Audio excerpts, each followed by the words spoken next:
ಉತ್ತರ ಕನ್ನಡ ಜಿಲ್ಲೆಯಲ್ಲಿ ನಡೆಯಿತು ಸಮಾಜವೇ ತಲೆ ತಗ್ಗಿಸೋ ಘಟನೆ.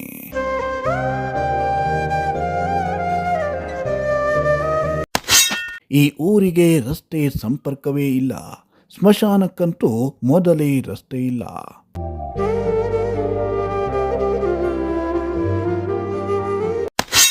ಉಕ್ಕಿ ಹರಿಯುತ್ತಿರುವ ಹೊಳೆಯಲ್ಲೇ ಶವ ಹೊತ್ತು ಸಾಗಿದ ಗ್ರಾಮಸ್ಥರು.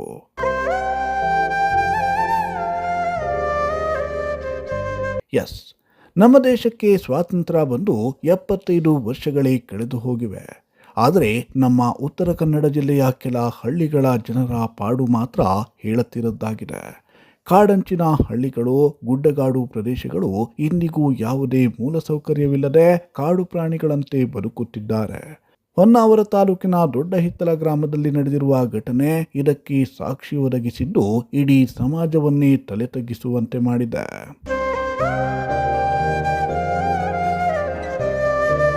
ಹೌದು, ಉತ್ತರ ಕನ್ನಡ ಜಿಲ್ಲೆಗೆ ಕೊನೆಗೂ ಮಾನ್ಸೂನ್ ಎಂಟ್ರಿಯಾಗಿದ್ದು ಕಳೆದ ಕೆಲ ದಿನಗಳಿಂದ ಭಾರೀ ಮಳೆ ಸುರಿಯುತ್ತಿದೆ. ಇದರಿಂದಾಗಿ ಜಿಲ್ಲೆಯಲ್ಲಿ ಹಳ್ಳಕೊಳ್ಳಗಳು ತುಂಬಿ ಹರಿಯುತ್ತಿವೆ. ಅದೇ ರೀತಿ ಹೊನ್ನಾವರ ತಾಲೂಕಿನ ದೊಡ್ಡ ಹಿತ್ತಲ ಗ್ರಾಮದಲ್ಲಿ ಹರಿದು ಹೋಗುವ ಬಾಸ್ಕೇರಿ ಹೊಳೆ ಕೂಡ ಉಕ್ಕಿ ಹರಿಯುತ್ತಿದೆ. ಈ ಊರಿಗೆ ಇನ್ನೂ ಸರಿಯಾದ ರಸ್ತೆ ಸಂಪರ್ಕ ಇಲ್ಲ. ಹೀಗಾಗಿ ಉಕ್ಕಿ ಹರಿಯುತ್ತಿದ್ದ ಹೊಳೆಯಲ್ಲೇ ಎದೆ ಎತ್ತರಕ್ಕೆ ಬರುತ್ತಿದ್ದ ನೀರಿನಲ್ಲೇ ಗ್ರಾಮಸ್ಥರು ತಮ್ಮ ಜೀವವನ್ನ ಕೈಯಲ್ಲಿ ಹಿಡಿದು ಶವ ಹೊತ್ತು ಸಾಗಿದ್ದಾರೆ. ಈ ಘಟನೆ ಜಿಲ್ಲೆಯ ಪರಿಸ್ಥಿತಿಯನ್ನ ಎತ್ತಿ ತೋರಿಸಿದೆ.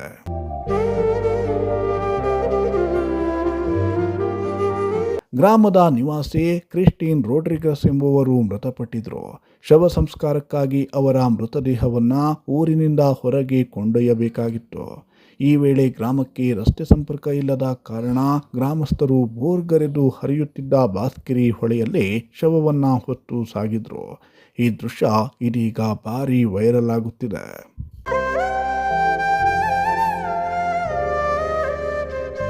ಸುಮಾರು 50ಕ್ಕೂ ಹೆಚ್ಚು ಮನೆಗಳಿರುವ ದೊಡ್ಡ ಹಿತ್ತಲ ಗಜನಿಕೆರೆ ಗ್ರಾಮಕ್ಕೆ ಇಂದಿಗೂ ಸರಿಯಾದ ರಸ್ತೆ ಸಂಪರ್ಕ ಇಲ್ಲ.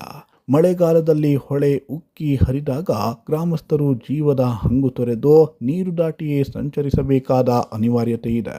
ಗ್ರಾಮಕ್ಕೆ ರಸ್ತೆ ಮತ್ತು ಸೇತುವೆಯನ್ನ ನಿರ್ಮಿಸುವಂತೆ ಹಲವು ಬಾರಿ ಅಧಿಕಾರಿಗಳಿಗೆ, ಶಾಸಕರಿಗೆ ಮನವಿ ಮಾಡಿದ್ರೂ ಯಾವುದೇ ಶಾಶ್ವತ ಪರಿಹಾರ ದೊರೆತಿಲ್ಲ ಎಂದು ಗ್ರಾಮಸ್ಥರು ಆರೋಪಿಸಿದ್ದಾರೆ.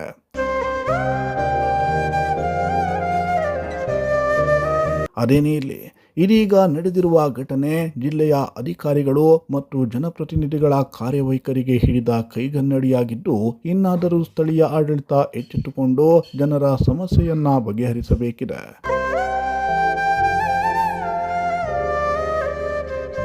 Bureau report, Sirsi news.